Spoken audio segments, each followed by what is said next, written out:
why did you decide to join the Reebok family? I feel like Reebok, you know, they really supported the movement and the lifestyle. You know what I'm saying? Aside from a lot of other brands, they don't really take the time out and look at the streets and look at the fans, the people that are, you know, keeping the brand alive. So I feel like, you know, they gave me the creative control to do what I wanted to do. It just made sense. Now, I don't know if you could hear me when you were in the back, but I was talking about Jay-Z being a part of Reebok, you know, earlier. 50 Cent with the G-Unit brand, and Pharrell with his ice cream line, and now Swizz Beatz and Rick Ross.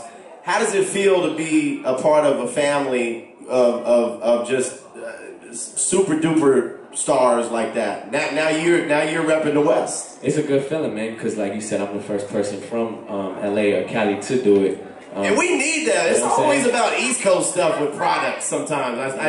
You know what I'm saying? And that's another thing I wanted to get into. Probably your next question was, I wanted to design the shoe. I wanted to make it a West Coast sneaker because, you know, I grew up wearing Chucks and Vans, and, you know, a lot of Reebok shoes cater more to the East Coast, I feel, with the pumps and the retros. So, you know, I like smaller shoes like Chucks and Vans. So when I made this shoe, I wanted it to be something that people could throw on and just wear with anything, you know? So they really got you in there, and you really, it was almost like building your house. You could say, I want the kitchen to look like this, right, and the bathroom like this. And we had way more ideas, but, you know, like when you got a crazy imagination, you can go all day, you feel me? So, but we did like 17 different colorways, and we got like 2 pair dropping every month. So I started with some of the basic colors like red and blue.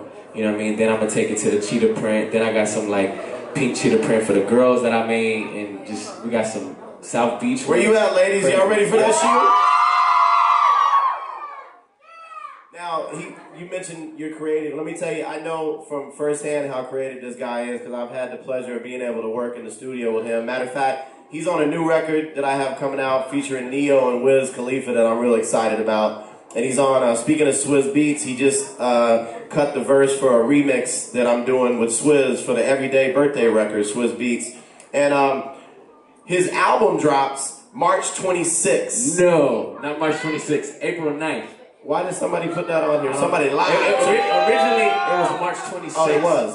But I pushed it back because I got some samples that I really need to get cleared that I feel like are really important. Right. So I just wanted to give myself, you know, an ample amount of time to get it right. Give us that date one more time. April 9th. April 9th. Mark that in y'all's calendars and y'all's phones right now, April 9th. And the name of the album? Hotel California. There it is. Does everybody have the 187 mixtape? Yeah! Okay. Tell us about before we get into the album, tell us about how the 187 mixtape came about. I started working on my album, and then, you know, it's just, at the moment, I was feeling a lot of songs that was out, you know what I'm saying? So, you know, the club changes like every 2-3 months from the music, you know what I'm saying? So I felt like it was just the right time to just hop on everybody beat and rip it, you know what I'm saying? Because I like, stuff like that is like a hobby I love to do, so. So, this new album, let's talk about this. What's some features on this album?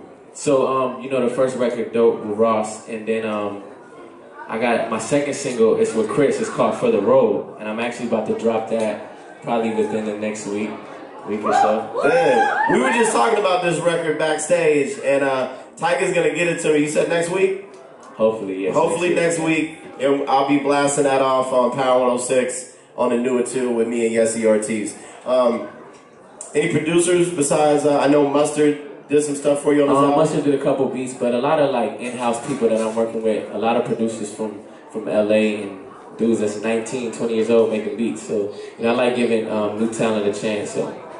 Now, how do you, when you hear a record, how do you choose what artists you feel like would work on the record? Because I know a lot of people probably wonder, like, why did he choose Wiz Khalifa or why Chris Brown? Like, what's your creative process? I think some people you just work better with others than others, you know what I'm saying? And it's like really about, music is supposed to be easing, it's supposed to be easing to your ear when you hear it. It just has to feel right, you know what I'm saying? It's just a vibe, so. Why do you think the T-Raww collection best represents you?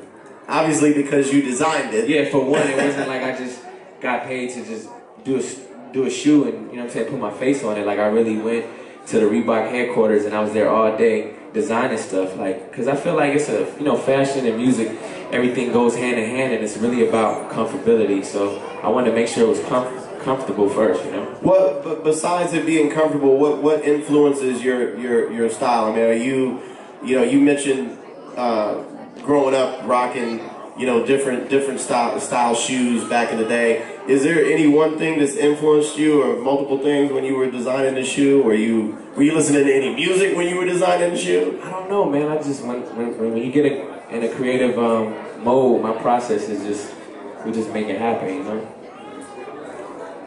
Where do you find your inspiration?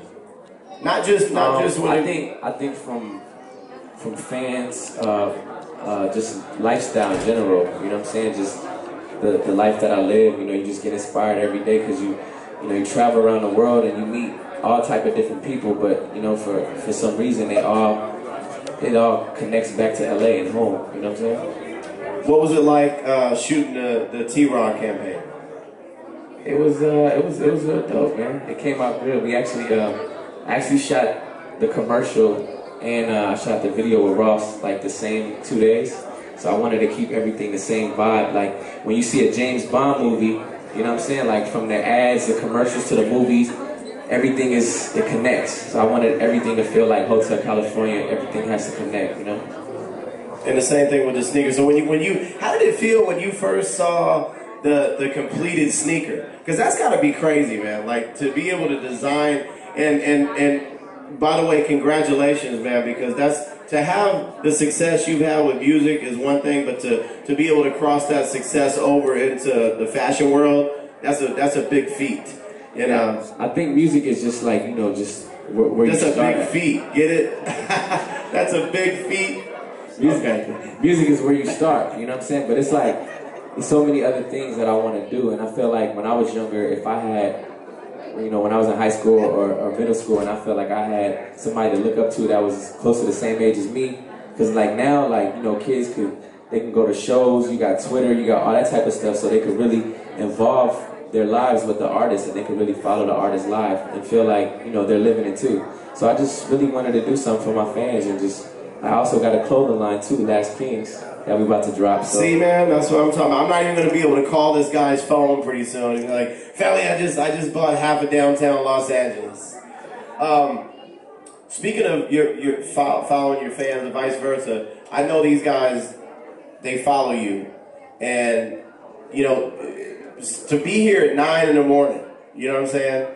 To be here at 9 in the morning says a lot. And when I walked in here, you know, I've known you for a minute, and it's something about when you know somebody before they really, really get big, you know, to see something like this, all these people that have come in here today to see you and to come support your new shoe and hear your album, that's got to be an amazing feeling, man. And I know you're used to it when you go to the shows, but to come to a store like this, I mean, you see all these people out here that can y'all hear me out there on the other side of the wall? Can y'all hear me? Okay. They can't fit in here. There's a whole mall of people out here. But I really appreciate the support, man. Like, it means a lot. And, you know, they motivate me to want to keep doing it. So, any other things going on with T-Raww? Besides, we talked about the red and the blue is out. The green comes out March 1st. The leopard comes out March 29th. And you said you're working on a ladies' pink leopard? Oh, we got about 2 different pairs dropping every month, so. For the rest of the year? For the rest of the year. Oh, that's crazy. Yeah, so I designed like... Can you let us in on anything else? As far as shoes? As far as another style? Like, because you got something for the ladies, are you going to do anything? I think I posted it on my Instagram, like all the different colorways and stuff, so. Nice. So, I didn't get your answer on that. When you first saw, back to the other question I asked you, when you first saw the actual finished shoe, how was that? Seeing that, man, that's got to be amazing. It was a good feeling, but at the same time, I wanted to perfect it, because you know when you get stuff back and you put it on, you be like, this don't fit. It doesn't, you know what I'm saying? It just has to be perfect, and I feel like making a song almost. Right, you know what I'm saying? You keep going back to it. You can never finish. You can't perfect it with one try. You know what I'm saying? And another thing, like when I made this shoe, I felt like people, they're gonna be attracted to the colors, because for one, it's a solid color, so it's easy to wear with anything. You know what I'm saying? But when they really put it on and they feel how comfortable they are, you know, people keep coming back. Now, that's all the questions that I have, but I'm going to do something a little away.